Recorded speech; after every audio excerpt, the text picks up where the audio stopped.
പരിശുദ്ധാത്മാവ് നിന്റെ മേൽ വരും, അത്യുന്നതന്റെ ശക്തി നിന്റെ മേൽ ആവസിക്കും. വിശുദ്ധ ലൂക്കായുടെ സുവിശേഷം 1-ാം അധ്യായം 35-ാം തിരുവചനം. ഗുഡ്നസ് ടിവിയുടെ ഗിഫ്റ്റ് ഓഫ് ഗോഡ് എന്ന ഈ പ്രോഗ്രാമിലേക്ക് എല്ലാ പ്രേക്ഷകർക്കും ഏറ്റവും ഹൃദ്യമായ സ്വാഗതം. ഇന്നത്തെ ഈ എപ്പിസോഡിൽ അതിഥികളായി എത്തുന്നത് തൃശൂർ അതിരൂപതയിലെ കൊട്ടേക്കാട് ഇടവകാംഗങ്ങളായ വിനോദും സിഞ്ചുവും 6 കുഞ്ഞുങ്ങളുമാണ്.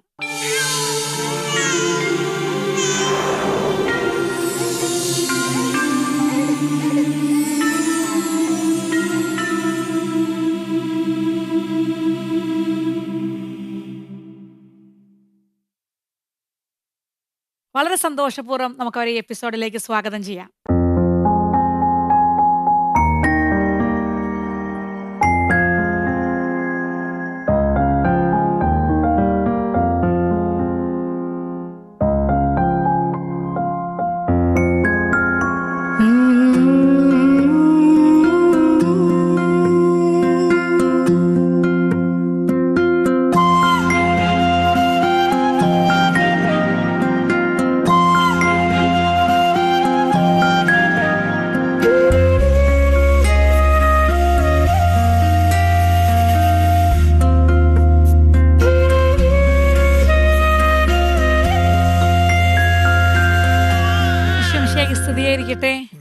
സ്തുതിയായിരിക്കട്ടെ.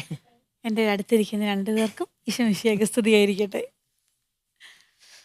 നിങ്ങളുടെ ഒരു മാസ്റ്റർ പീസ് എന്താണെന്ന് പറയട്ടെ. നിങ്ങളെ കണ്ടപ്പോൾ തൊട്ട് എന്ത് നല്ല ചിരിയാണെന്നറിയാം എല്ലാവരുടെയും. ഭയങ്കര ക്യൂട്ടായിട്ടുണ്ട് എല്ലാ കുഞ്ഞുവാവ് തൊട്ട് ഇവിടം വരെയുള്ള എല്ലാവരും, പപ്പായും മമ്മിയും അടക്കം. ഓക്കെ, നല്ല ഭംഗിയായിട്ടുണ്ട് കേട്ടോ. എല്ലാവരും നല്ല കോസ്റ്റ്യൂമൊക്കെ ആയിട്ട് നല്ല രസമായിട്ടുണ്ട്. എന്തായാലും ഇന്ന് ഗുഡ്നസ് ടിവി പ്രേക്ഷകർക്ക് നല്ല ഒരു ഫാമിലിയെയാണ് കിട്ടിയിരിക്കുന്നത് എന്ന് ഞാൻ വിശ്വസിക്കുകയാണ്. അങ്ങനെ തന്നെയായി തീരും അത്. എന്തായാലും നമുക്കൊന്ന് പരിചയപ്പെടാം. ഞാൻ പേര് വിനോദ്. ഞാൻ ടെക്നിക്കൽ എഡ്യൂക്കേഷനിൽ വർക്ക് ചെയ്യുന്നു. തൃശ്ശൂർ ഗവൺമെൻറ് എഞ്ചിനീയറിംഗ് കോളേജ് തൃശ്ശൂരിൽ. പിന്നെ കുട്ടയാട് ഇടവക ഫൊറോനപ്പള്ളിയാണ്. ബാക്കി പിന്നാലെ വരും അല്ലേ? ഓക്കെ. എൻ്റെ പേര് സിഞ്ചു, ഞാൻ ഹൗസ് വൈഫാണ്. ശരിക്കും സിഞ്ചുവിനെ കണ്ടു കഴിഞ്ഞാൽ ശരിക്കും എൻ്റെ ഒരു സ്റ്റുഡൻറ്റിൻ്റെ എത്ര ഉള്ളം തോന്നിപ്പോകും കേട്ടോ. ഞാനൊരു +2 അധ്യാപികയാണ്. ശരിക്കും പറഞ്ഞു കഴിഞ്ഞാൽ എങ്ങനെയാണ് ഇത്ര മിടുക്കിയായിട്ട്, ഇത്ര കൊച്ചായിട്ട്, ഇത്ര സുന്ദരിയായിട്ട് ഈ 6 മക്കളുടെ അമ്മ ഇങ്ങനെ ഇരിക്കുന്നതെന്ന് ഞാനിങ്ങനെ അത്ഭുതത്തോടെ വിചാരിക്കുമായിരുന്നു. അങ്ങനെ ആയിരിക്കും അല്ലേ? അത് വിനോദം എന്തെങ്കിലുമൊക്കെ സീക്രട്ട് പറഞ്ഞു തരുമോന്നോ എനിക്ക് പിന്നെ ഒന്ന് ചോദിക്കുന്നുണ്ട്.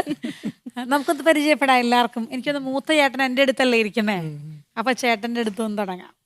സാവിയോ, ഞാൻ 10th പഠിക്കുന്നു. ഏത് സ്കൂളാ? Technical high school Chembur. Okay, technical ഹൈസ്കൂളിലാ? ഓക്കെ. എൻ്റെ പേര് ഡൊമിനിക്, ഞാൻ 8th പഠിക്കുന്നു CMS സ്കൂളിൽ. അപ്പൊ സാവിയോ കഴിഞ്ഞു, ഡൊമിനിക് കഴിഞ്ഞു. ഡൊമിനിക് സാവിയോയിൽ 2 പേരും ആയി കഴിഞ്ഞു. ഇനി അവിടെ നോക്കാം. എൻ്റെ പേര് ഏഞ്ചലോ, ഞാൻ 7ാം ക്ലാസ്സിൽ പഠിക്കുന്നു CMS തൃശ്ശൂരിൽ തന്നെ. ഓക്കെ. എൻ്റെ പേര് ഫ്രാൻസിസ്, ഞാൻ 5th പഠിക്കുന്നു സെൻറ് ആൻസ് സ്കൂളിൽ തൃശ്ശൂർ. പല സ്കൂളിലല്ലേ ഓരോരുത്തരും? എൻ്റെ പേര് ആൻഡ്രീസ്, ഞാൻ 2ൽ പഠിക്കുന്നു. 2ാം ക്ലാസ്സിൽ CPPS കൊട്ടേക്കാട് സ്കൂളിൽ പഠിക്കുന്നു. ആ മക്കള് വേറെ സ്കൂളിലാണ്. ഇപ്പൊ പലരെ അതെങ്ങനെ മാനേജ് ചെയ്യുന്നു പിന്നെ ചോദിക്കാലോ. ഒന്ന് പറഞ്ഞേ കുഞ്ഞാവ, പറഞ്ഞേ. ആണോ? എൻ്റെ പേര് ആന്റിയോട് പേര് പറയാവോ? എന്നാ അമ്മ പറഞ്ഞാ മതി. ഒരു സങ്കടമൊക്കെ വരുന്നുണ്ട്. ആൻസ്റ്റീന. ആൻസ്റ്റീന എന്ത് മിടിക്കാന്നറിയാവോ? വന്നപ്പോ എത്ര കാര്യമായിട്ടാന്നറിയാം. ഈ പേടിയൊന്നും ഇല്ല കേട്ടോ. അതിങ്ങനെ ക്യാമറ ഒക്കെ കണ്ടതിൻ്റെ ഒരു പേടിയാണ്. അപ്പൊ പല സ്കൂളുകളിലാണ് നിങ്ങൾ മക്കളെ എല്ലാരും ചേർത്തിരിക്കുന്നത്. അപ്പൊ എങ്ങനെ ഈ രാവിലെ ഇവരുടെ സ്കൂളിൽ പോക്കും കാര്യങ്ങളൊക്കെ എങ്ങനെയാ പല സ്കൂളിലാകുമ്പോ? ആദ്യം പല സ്കൂളിലായിരുന്നു, KVയിലായിരുന്നു. കേന്ദ്രീയ വിദ്യാലയത്തിലായിരുന്നു. നമുക്ക് നമ്മുടെ വിശ്വാസപരമായിട്ട് അത്ര നല്ലതെന്ന് തോന്നിയില്ല. പിന്നെ പഠിപ്പിക്കല് നമുക്ക് അത്ര ഇൻട്രസ്റ്റ് തോന്നിയിട്ടില്ല. അപ്പം അതിൻ്റെ പേരിൽ പിന്നെ ബാക്കി മാറ്റിയതാണ്. പിന്നെ കിട്ടിയ സ്കൂളിൽ പഠിപ്പിച്ചു എന്ന് മാത്രം. അപ്പോൾ അവന് ഒരു ടെക്നിക്കലായിട്ടൊരു ചെറിയ ഇൻട്രസ്റ്റ് ഉണ്ട്. അപ്പോൾ അതിൻ്റെ പേരിൽ അവനെ അവിടെ ചേർത്തി. പിന്നെ ഞാൻ പഠിച്ച സ്കൂൾ തന്നെയാണ് CMS ഹൈസ്കൂൾ, അവിടെ ചേർത്തി. പിന്നെ ഇവിടെ നമ്മൾ അടുത്ത് തന്നെ കോൺവെൻറ്റ് സ്കൂളുണ്ട്. അപ്പോൾ ഒരു 2 പേരും അവിടെയും ചേർത്തി. അല്ല, എൻ്റെ ഒരു ചോദ്യം ഇതാണ്. ഇങ്ങനെ 6 മക്കളുണ്ടല്ലോ, അപ്പൊ ഈ പല സ്കൂളുകളിൽ വിടുമ്പോൾ ട്രാൻസ്പോർട്ടേഷൻ കൊണ്ടുവരണം, ഇതൊരു വലിയ പ്രശ്നമുള്ള കാര്യമാണ്. നിങ്ങൾക്ക് അറിയാൻ പാടില്ല, ഞാൻ അങ്ങോട്ട് പറയുവാണ്, ഇതൊരു വലിയ പ്രശ്നമാണ്. അപ്പൊ ആ പ്രശ്നം നിങ്ങൾക്ക് ഇല്ലേ ശരിക്കും? ഞങ്ങളൊക്കെ അങ്ങനെ ശരിയായിട്ട് തോന്നിയിട്ടില്ല. ശരിക്കില്ല എന്ന് തന്നെ പറയാം. കാരണം ഇല്ല. വെച്ചാൽ അവരവരുടെ കാര്യങ്ങൾ നോക്കുന്നുണ്ട്. കാലത്ത് ഇത്ര എഴുന്നേൽപ്പിച്ച് എല്ലാരും കണ്ടു കഴിഞ്ഞാൽ ആകപ്പാടെ വളരെ അങ്ങനെയൊക്കെ വലിയ മിടുക്കരല്ലേ ഇവര് ശരിക്കും വളരെ മിടുക്കല്ല. ഇൻഡിപെൻഡന്റ് ആയിട്ടുള്ള ആൾക്കാരാണ് ഒക്കെ അവര് സെൽഫായിട്ട് ചെയ്യാവുന്ന ആൾക്കാരാണ്. എല്ലാം. ഇവള് വരെ വേണമെങ്കിൽ അവൾ തേച്ച് അവളുടെ യൂണിഫോം ഡ്രസ്സുകൾ അവൾ തന്നെ തേച്ച് അയൺ ചെയ്യും. അയൺ ചെയ്യാൻ അറിയാമോ? അപ്പൊ അയൺ ചെയ്യാൻ കറണ്ടൊന്നും നിങ്ങളെ- അടിക്കാതെ അതാ അറിയാം. ചേട്ടന്മാര് തേച്ചതിന് ശേഷം ചൂട് ചൂടിലുണ്ടാവുമല്ലോ. ചെറുതായിട്ടുണ്ടാവല്ലോ, ആ അപ്പൊ അത് ഞങ്ങൾ ഓഫ് വെച്ചിട്ട് ചെയ്തിടും. ആ. അതിനുശേഷം അവളുടെ വക തേച്ച് പോവാറാണ് പതിവ്. എനിക്ക് ഇവരെയൊക്കെ കണ്ടപ്പോഴേ ഒത്തിരി ഭയങ്കര സ്വീറ്റ് ആയിട്ട് തോന്നി കേട്ടോ. നിങ്ങളെ രണ്ടുപേരെയും പേരൻസിനെയും നിങ്ങൾ രണ്ടുപേരും ഭയങ്കര സ്വീറ്റ് ആണോ അങ്ങോട്ടും ഇങ്ങോട്ടും? ആണ് ഇവരോട് ചോദിക്കട്ടെ, വീട്ടിലെങ്ങനെ അപ്പായി അമ്മയും? ഇവിടെ മൂത്ത ഏട്ടനോട് ചോദിക്കട്ടെ, വീട്ടിലെങ്ങനെ അപ്പായി അമ്മയും? കുഴപ്പമില്ല, നന്നായിട്ട് തന്നെ പോണ്. നന്നായിട്ടാണ് പോകുന്നത്. ഭയങ്കര സ്നേഹമാണ് ഇവര്. ആ, ആ. ചിലപ്പോ അതായിരിക്കും അമ്മ ഇത്ര യങ്ങായിട്ടിരിക്കുന്നതിന്റെ സീക്രട്ട്. എന്താണ് ഈ അമ്മ ഇത്ര യങ്ങായിട്ടിരിക്കാനുള്ള സീക്രട്ട് എന്താ? നിങ്ങളെല്ലാം ഭയങ്കര ഹെൽപ്പിംഗ് ആണ്. ആ, ഞങ്ങൾ ഹെൽപ്പ് ചെയ്യും. ആ, എന്തൊക്കെ ചെയ്യും? ഞങ്ങൾ സെൽഫായിട്ട് തന്നെയാ. ഞങ്ങള് കഴിച്ച പാത്രമൊക്കെ കഴുകും, കഴുകും.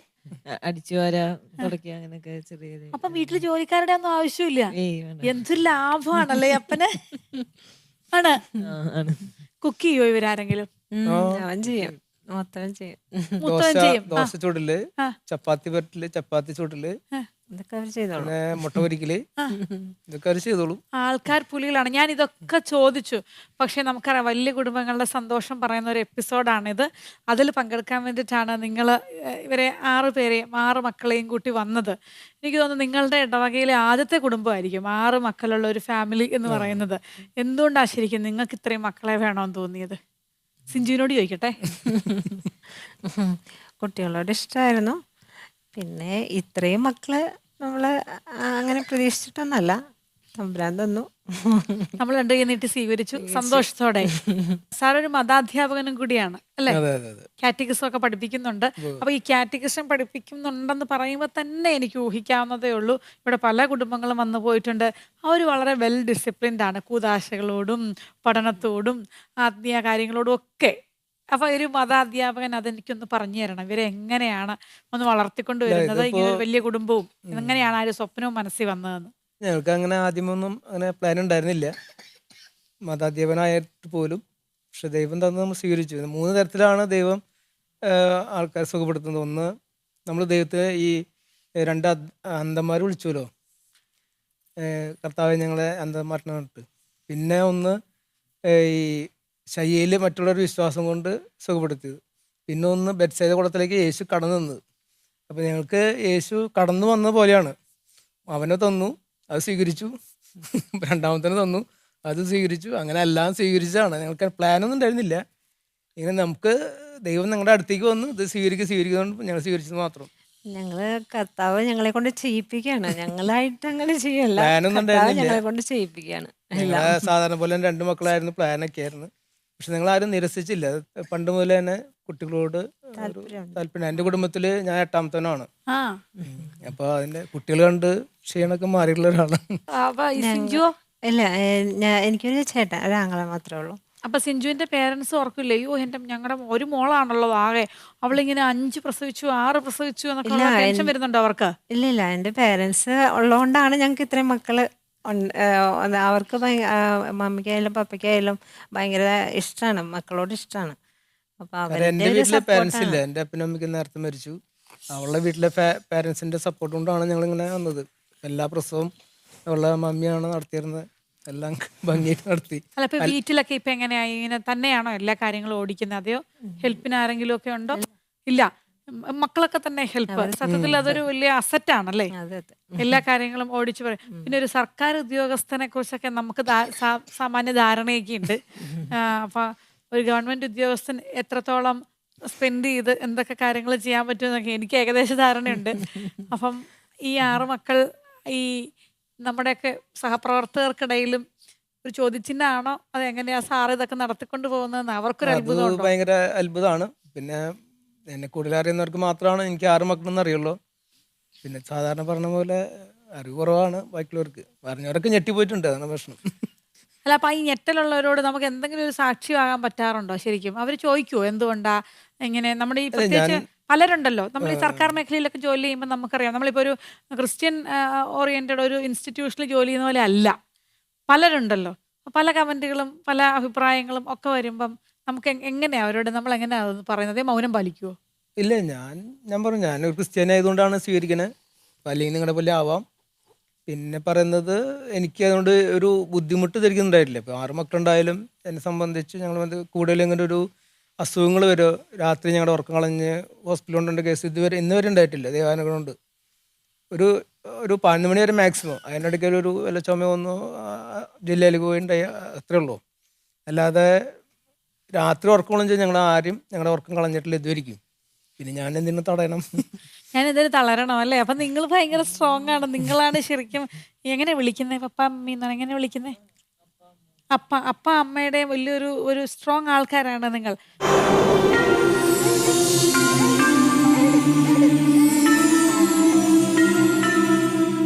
12 വർഷത്തെ ആത്മീയ ജീവിതയാത്ര വിജയകരമായി മുന്നേറുമ്പോൾ ഗുഡ്നസ് TV പ്രേക്ഷകർക്കായി ഞങ്ങളുടെ പുതിയ ഉദ്യമം സാഭിമാനം സമർപ്പിക്കുന്നു. ഗുഡ്നസ് TV ഇനി മുതൽ OTT പ്ലാറ്റ്ഫോമിൽ ലഭ്യമാകുന്നു. ഇനി മുതൽ OTT പ്ലാറ്റ്ഫോമായ ആൻഡ്രോയിഡ് TVയിൽ ഗുഡ്നസ് ടെലിവിഷൻ ലഭ്യമാകുന്നു.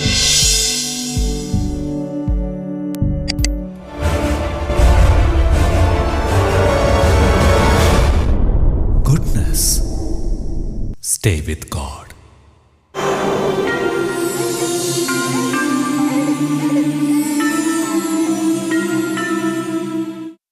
നിങ്ങളുടെ ടാലൻസും നിങ്ങളുടെ ഒരു അംബീഷനൊക്കെ ഒന്ന് പറയാം. മൈക്ക് എടുത്തിട്ട്. എൻ്റെ അംബിഷൻ എന്ന് വെച്ചാൽ ഒരു എഞ്ചിനീയർ ആവാനാണ്. എന്തൊക്കെയാണ് ടാലൻസ്? അങ്ങനെ പ്രത്യേകിച്ചൊന്നുമില്ല. എന്നാലും നമ്മൾ എന്താ നമ്മുടെ ഒരു സ്പെഷ്യാലിറ്റി ആയിട്ട് നമുക്ക് എന്ത് പറയാം? ഇങ്ങനെ ക്രാഫ്റ്റ് ആയിട്ട് മേക്കിംഗ് ഒക്കെ ഭയങ്കര ഇഷ്ടമാണ്. ക്രാഫ്റ്റ് മേക്കിംഗ് ഒക്കെ ഉണ്ട്. സ്കൂളിലൊക്കെ ചെയ്യും. സ്കൂളിൽ ചെയ്യാറുണ്ട്. പഠിക്കാൻ എങ്ങനെയാണ് ഇവരെല്ലാരും? മിടുക്കരായി പഠിച്ചോളും. എല്ലാവരും ആവറേജ് ആണ്. അതാ അങ്ങനെ അപ്പം പറഞ്ഞാലും അമ്മ അത്രയും പറഞ്ഞിട്ടില്ല. എബോ ആവറേജ് ആണ്, എനിക്ക് കണ്ടാലേ അറിയാം. ആവറേജ് ഒന്നും അല്ല. അവന് ഇലക്ട്രോണിക്സ് ആണ് കൂടുതൽ താല്പര്യം. ഇലക്ട്രോണിക്സ് ആയിട്ട് ബന്ധപ്പെട്ടുള്ള കാര്യങ്ങളൊക്കെ അവൻ ചെയ്യുന്നുണ്ട് സെൽഫായിട്ട് ചെയ്യും. പിന്നെ ട്യൂഷനില്ല, ആർക്കും ട്യൂഷനില്ല. ട്യൂഷനൊന്നുമില്ല. അപ്പൊ ഇവർ പരസ്പരം സഹായിക്കുവോ? നിങ്ങൾ അനിയന്മാരെ ഒക്കെ സഹായിക്കുവോ? അങ്ങോട്ടും ഇങ്ങോട്ടും ചോദിക്കുവോ? കമ്പൈൻ സ്റ്റഡി ഒക്കെ ഉണ്ടോ വീട്ടില്? അനിയത്തിമാരൊക്കെ ഹെൽപ്പ് ചെയ്യും. ഓക്കെ, എന്റെ അടുത്തിരിക്കുന്ന ആളോട് ചോദിക്കട്ടെ, മൈക്ക് കൊടുത്തേ. എന്താണ് ഇപ്പൊ എത്രാം ക്ലാസ്സിലായി? 8ാം ക്ലാസ്സിൽ. എന്തൊക്കെയാണ് ഒരു നമ്മളിങ്ങനെ കഴിവുകളായിട്ട് ഹോബീസ് ഒക്കെ ആയിട്ട് ചെയ്യുന്നത്? ഡ്രോയിങ് ചെയ്യാറുണ്ട്. വരയ്ക്കും. കളിക്കോ? ഫുട്ബോളോ ക്രിക്കറ്റ് അങ്ങനെയൊക്കെ ഉണ്ടോ? ക്രിക്കറ്റ് കളിക്കും. നിങ്ങളുടെ വീട്ടിൽ കളിക്കോ? എല്ലാരും കൂടെ കളിക്കും. സ്കൂൾ ടീമിലൊക്കെ ഉണ്ടോ? അത്ര ആയിട്ടില്ല, അങ്ങനെ നമ്മൾ എടുത്തിട്ടില്ല. ഓക്കേ. എന്താ ഇനി എന്താകണോന്ന് ആഗ്രഹം ജീവിതത്തില്? Car designer. Car designer. എത്ര സ്പെസിഫിക് ആയിട്ടാണല്ലേ ഇന്നത്തെ മക്കളുടെയൊക്കെ ഓരോ അംബീഷൻസിനെയൊക്കെ.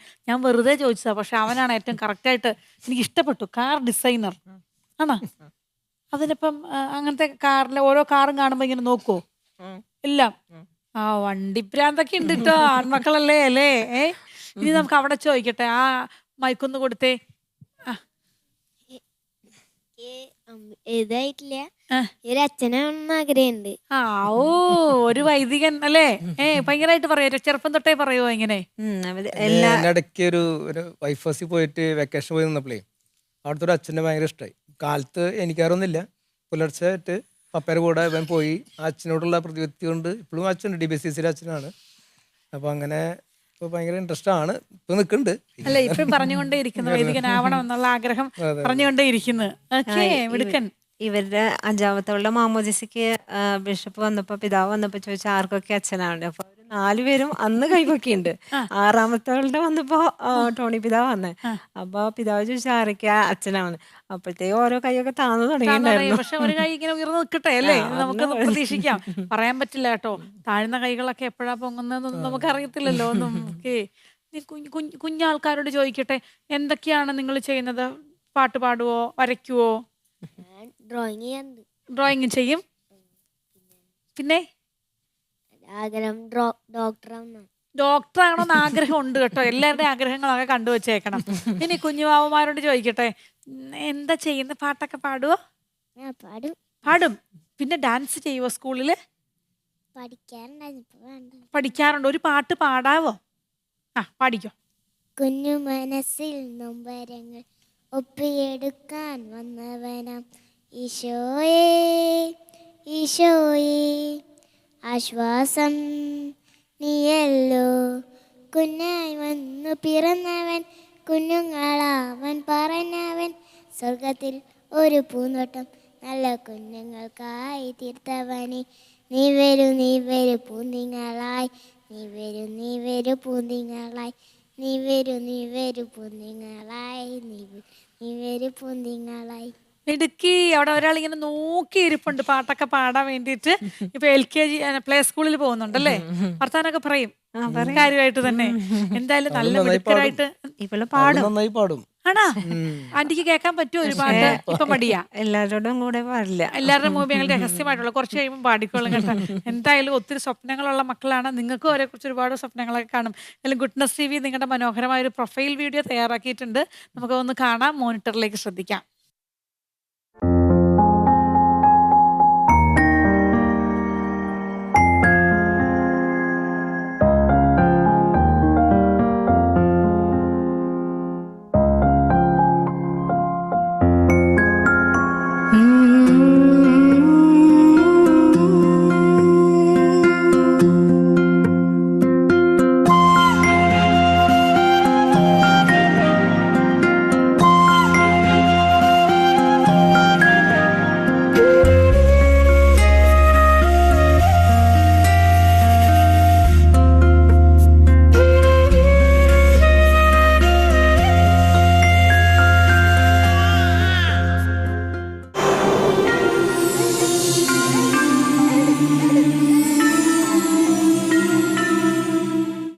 നിങ്ങളുടെ കുടുംബത്തെ പറ്റി ശരിക്കും നിങ്ങളുടെ നാട്ടിൽ വന്നാൽ, ഞാൻ ഇങ്ങനെ ഒരു അപരിചിതമായിട്ട് വരികയാണ്, അല്ലെങ്കിൽ വിനോദിന്റെ സിഞ്ചുവിൻ്റെയും കുടുംബം അന്വേഷിച്ച് വന്നാൽ അവരെങ്ങനെയായിരിക്കും നിങ്ങളെ പരിചയപ്പെടുത്തുക? എന്തായിരിക്കും നിങ്ങളുടെ ഒരു പ്രത്യേകതയായിട്ട് നിങ്ങൾക്ക് പറയാനുള്ളത്? കൂടുതൽ മക്കളുടെ ഫാമിലി എന്നായിരിക്കും പറയാ. അല്ലാതെ എന്തെങ്കിലും പ്രത്യേകത സാറിന് കൂട്ടിച്ചേർക്കാനുണ്ടെന്ന് തോന്നുന്നു? അല്ല, അതായത് ഞാൻ ഇത്ര ഉദ്ദേശിച്ചുള്ളൂ, പ്രേക്ഷകർ കേൾക്കണം ഞങ്ങളുടെ കുടുംബത്തെ പറ്റി, ഞങ്ങളുടെ ഒരു പ്രത്യേകതയായിട്ടുള്ളത്. പണ്ട് ഒരു കാറുണ്ടായിരുന്നു. കാറിലുള്ള പേര് അഞ്ചപ്പൻ രണ്ട് മീനാണ്. ചിലപ്പോ അങ്ങനെയും അറിയപ്പെടാം. അതായത് ഞങ്ങൾ 5 മക്കളായിരുന്നു അന്ന്. ഇവളുണ്ടായിരുന്നില്ല. പിന്നെ ഞങ്ങള് 2 മീൻ എന്നുള്ള ലെവലിലെ ഒരു പേര് ആ കാറിനിട്ടുണ്ടായിരുന്നു. പിന്നെ കൊട്ടപ്പള്ളിയുടെ അടുത്താണ്. അപ്പൊ ഇപ്പൊ കാർ എങ്ങനെ ഇപ്പൊ സ്റ്റേജുകൾ ഉയർന്നു വരണ്ടേ? ഇപ്പൊ ഓരോരുത്തർ വരുമ്പോ ഞങ്ങളൊരു പുതിയൊരു വീട് പണ്ട് കഴിഞ്ഞു. ഒരു 6 മാസമായിട്ടുള്ളൂ. ഇനി ഒരു കാറ് ഞങ്ങൾക്ക് വേണം, പുതിയത്. ദൈവം ഓരോന്ന് പ്രൊവൈഡ് ചെയ്തുകൊണ്ടേ ഇരിക്കുന്നു അല്ലെ? ഓരോരുത്തരും വരുമ്പോൾ അതിനനുസരിച്ച് ഇങ്ങനെ വളർത്തിക്കൊണ്ടേ ഇരിക്കുന്നു എന്നാണ് മനസ്സിലാകുന്നത്. ചെറിയ വീടാണ്. ഇപ്പൊ നല്ല സൗകര്യമുള്ള ഒരു വീടാണ്. ഓടി കളിക്കാൻ പറ്റുന്ന ഒരു വീട് തന്നെയാണ് ഇപ്പൊ പണിതിരിക്കുന്നത്. കർത്താവ് എല്ലാം തരുന്നു. അല്ല, തീർച്ചയായിട്ടും നിങ്ങൾ ഭയങ്കര എളിമപ്പെട്ട് വളരെ സ്വീറ്റ് ആൻഡ് സോഫ്റ്റ് ആയിട്ടാണ് സംസാരിക്കുന്നതെങ്കിലും കർത്താവെല്ലാം തരുന്നുണ്ട് കേട്ടോ. വളരെ സമൃദ്ധമായി നിങ്ങളെ അനുഗ്രഹിക്കുന്നുണ്ട് എന്ന കാര്യം ഉറപ്പാണ്. അതെ അതെ, കർത്താവ് കൊണ്ടുപോകണു ഇങ്ങനെ, അതുകൊണ്ട് ഞങ്ങൾ ഇങ്ങനെ പോകുന്നു. എന്തായാലും 6 മക്കളെ ദൈവം തന്നു. എനിക്ക് ഞാൻ ഒന്ന് ആദ്യമേ എല്ലാം ആൺകുട്ടികളായിരുന്നു. അപ്പൊ നിങ്ങക്ക് ശരിക്കും ഒരു പെൺകുട്ടി വേണമെന്ന് ആഗ്രഹം ഉണ്ടായിരുന്നിട്ടുണ്ടാവില്ലോ അല്ലേ? 5ാമത്തെ കുട്ടിയായിട്ടാണ് പെൺകൊച്ചു വന്നത്. എല്ലാവരും ചോദിച്ചിരുന്നോ പെൺമക്കൾ ഇല്ലാത്തത് കൊണ്ടാണോ അല്ലെ പെൺകുട്ടിയെ പ്രതീക്ഷിച്ചിട്ടാണോ ഇത്രയും മക്കൾ ഇങ്ങനെ വന്നുകൊണ്ടിരിക്കുന്നത് എന്നൊരു ചോദ്യം സിഞ്ചു ഫേസ് ചെയ്തിട്ടുണ്ടോ? അത് ചോദിച്ചിട്ടുണ്ട് എല്ലാവരും. അപ്പൊ 4 ആൺപിള്ളേരെന്ന് പറയുമ്പോ പെൺകുട്ടിക്കായിരിക്കുമല്ലേ കാത്തിരിക്കണേന്ന് ചോദിക്കാറുണ്ടായിരുന്നു. പക്ഷെ നമുക്ക് അങ്ങനെ ഒരു കാത്തിരിപ്പ് ഉണ്ടായിരുന്നു. അതെയോ? എനിക്കും പെൺകുട്ടികളോട് ഭയങ്കര താല്പര്യമാണ്. പെൺകുട്ടി വേണമെന്ന് എനിക്കും ആഗ്രഹം ഉണ്ടായിരുന്നു. അങ്ങനെയല്ല, മാത്രം. 2 കൂട്ടരെയും ദൈവം സമൃദ്ധമായി തന്ന അനുഗ്രഹിച്ചിട്ടുണ്ട്. അപ്പൊ ആ ജൈത്രയാത്രയും കൊണ്ട് മുൻപോട്ട് തുടരട്ടെ. എന്തായാലും നമ്മുടെ ഈ എപ്പിസോഡ് വൈൻഡപ്പ് ചെയ്യാനുള്ള സമയമായതുകൊണ്ട് തന്നെ പ്രേക്ഷകരോട് നിങ്ങൾക്ക് എന്താണ് പറയാനുള്ളത്? പ്രേക്ഷകരോട് ഞങ്ങള് ദൈവം തന്നതാണ്, ദൈവം സ്വീകരിച്ചു. ദൈവം അതിന്റെ മാർഗങ്ങൾ ഞങ്ങൾക്ക് തന്നിട്ടുണ്ട്. ഞങ്ങള് സാമ്പത്തികമായിട്ടും പിന്നാക്കം തന്നെയായിരുന്നു, അത് ഉയർന്നു വന്നിട്ടുണ്ട്. അപ്പോൾ കുട്ടികൾ കൂടുതലുണ്ടാവണം. പിന്നെ ഓരോ കുട്ടികളും ഞങ്ങൾക്ക് തരുംതോറും അത് നമുക്കൊരു ബാധ്യതയായിട്ട് ഞങ്ങൾക്ക് തോന്നിയിട്ടില്ല. ഇപ്പോൾ മൂത്തവൻ, 2ാമത്തവൻ, ഇവൻ ഒരു പല്ലെടുക്കുന്നത് പോലും മൂത്തവനാണ്. എനിക്ക് പേടിയാണ് കുട്ടിയുടെ പല്ല് മറ്റുള്ളവരുടെ. അപ്പോൾ മൂത്തവനാണ് 2ാമത്തവരുടെ പല്ലൊക്കെ പറിച്ച് കളയലൊക്കെ. അപ്പോൾ ഓരോ കാര്യങ്ങളും നോക്കുമ്പോൾ മൂത്തവർ നമുക്ക് അവരെ അനിയന്മാരെ സഹായിക്കുന്ന അല്ലെങ്കിൽ അനിയത്തിമാരെ സഹായിക്കുന്നുണ്ട്. ഞങ്ങളെ സംബന്ധിച്ച് യാതൊരു ബുദ്ധിമുട്ടും ഇന്നേവരുണ്ടായിട്ടില്ല. ഒരു അസുഖം, ഒരു നോർമൽ അസുഖങ്ങളല്ലാണ്ട് കൂടുതൽ ഒരു അസുഖങ്ങളോ ഒന്നും വന്നിട്ടില്ല.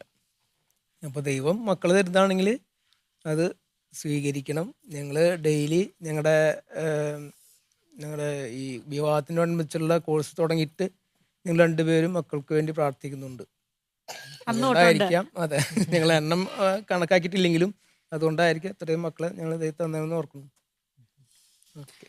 ഞാൻ സത്യം പറയട്ടെ, നിങ്ങളുടെ ഒരു ഹൃദയനൈർമല്യവും വിശുദ്ധിയും കൊണ്ടാണ് കേട്ടോ ശരിക്കും കർത്താവ് ഇങ്ങനെ പൊന്നുപോലെ. അപ്പം ചിലർ ഓർക്കും അയ്യോ ഞങ്ങൾക്കതില്ലാത്തതുകൊണ്ടാണോ സഹനങ്ങൾ. അങ്ങനെയല്ല, എങ്കിലും നിങ്ങളെ ഒത്തിരി ഒരു പരിപാലിക്കുന്ന ഒരു സ്നേഹം നിങ്ങൾക്ക് എപ്പോഴും ഫീൽ ചെയ്യുന്നുണ്ട്.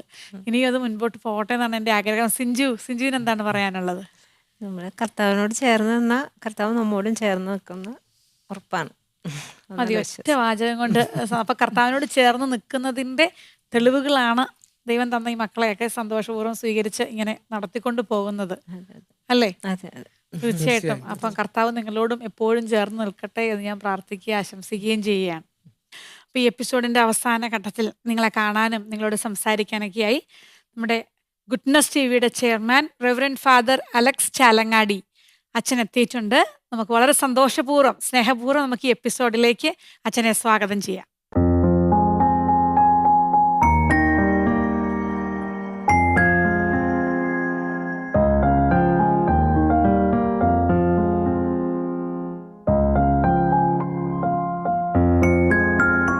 അലക്സ് അച്ഛാ, ഒരിക്കൽ കൂടി സ്നേഹപൂർവ്വം നമ്മുടെ എപ്പിസോഡിലേക്ക് സ്വാഗതം.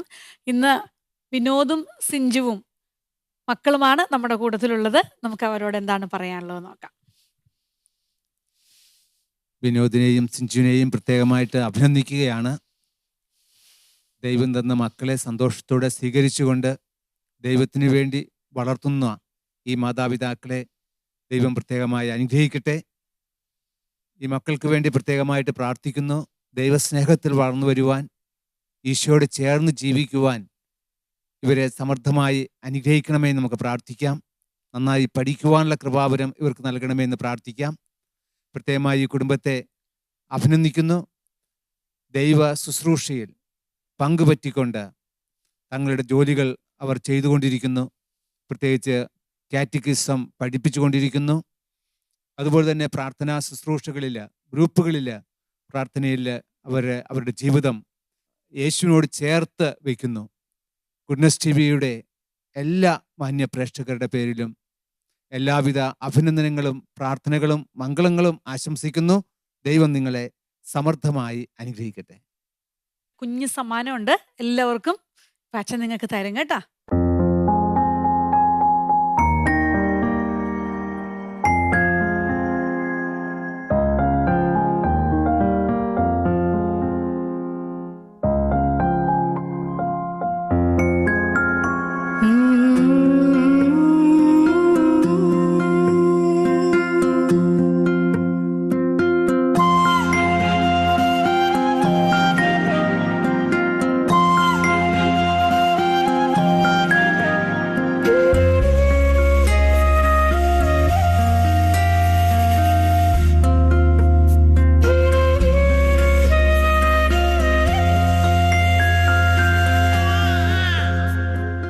ദൈവസ്നേഹം നിറഞ്ഞു നിന്ന ഒരു എപ്പിസോഡാണ് ഇവിടെ പൂർണ്ണമാകുന്നത്. വിനോദിനെയും സിഞ്ചുവിനെയും മക്കളെയും ദൈവം ആത്മാർത്ഥമായി അനുഗ്രഹിക്കട്ടെ. ഗിഫ്റ്റ് ഓഫ് ഗോഡിന്റെ ഈ എപ്പിസോഡ് ഇവിടെ പൂർണ്ണമാവുകയാണ്. അടുത്ത എപ്പിസോഡിൽ പുതിയ അതിഥികളും വിശേഷങ്ങളുമായി നമുക്ക് വീണ്ടും കാണാം. നന്ദി.